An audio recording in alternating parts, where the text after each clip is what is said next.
Okay, so the one that has been the biggest accomplishment to me, because he was so cool about it too, was Slash from Guns N' Roses. And the way that that ended up happening too was Kirk Hammett from Metallica showed up at my booth, and I was kind of bending over, I was doing something, I stand up and there's Kirk Hammett, and he Mhm. goes, "I'll take that, that, that, and that," and I was just like, "Fuck you, okay, all right," like. And eventually, when I moved to LA, I get this call, um, and this person's like, "Oh, hi, I'm so and so. I represent Kirk Hammett." And honestly, I thought I was about to fucking get sued because I had a parody of like a Metallica Hall and Oates mashup that he saw, and he was like, "Oh, that's funny," and I was like, "Oh fuck, this they're gonna sue the shit out of me." Like, I don't know, I'm just stopped living out of my car. Like, I was living in a hearse. I'd moved to LA and saved up enough money to get an apartment, and I was like, "Ah, fuck, I'm fucked." And he was like, "He'd like to invite you to set up at the Chinese Theater in LA." And I was like, "Yeah, I'm there, man. I'm there." And he brought over like Slash and Glenn Danzig, and Slash looked at some stuff, and he's like, "I'll take that and that." And I was like, "Look, man, like I'm a huge fan.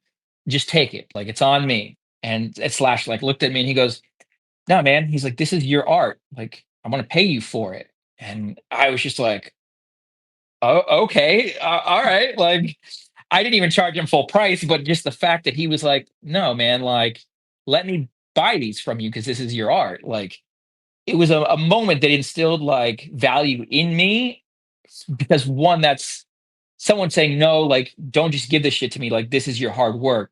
Mhm. Take the pay for it."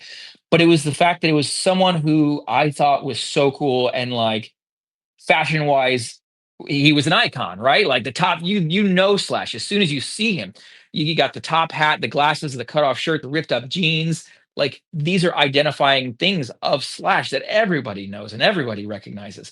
So being encompassed into that look was a big deal for me. And then I see him in a documentary like a year later wearing one of my shirts in this documentary. And I see him on stage wearing it. And it's just like it's such a big morale boost, in the times when like I could barely scrape together rent. I see someone who I was influenced by wearing my stuff. And there's a few more. I mean, Kirk Hammett wore stuff in Metallica promos. Um, there's people that like I really admire, and I see them in my stuff. I've seen the Damned wearing my stuff. I see a lot of like up and comers lately wearing my stuff, which is good.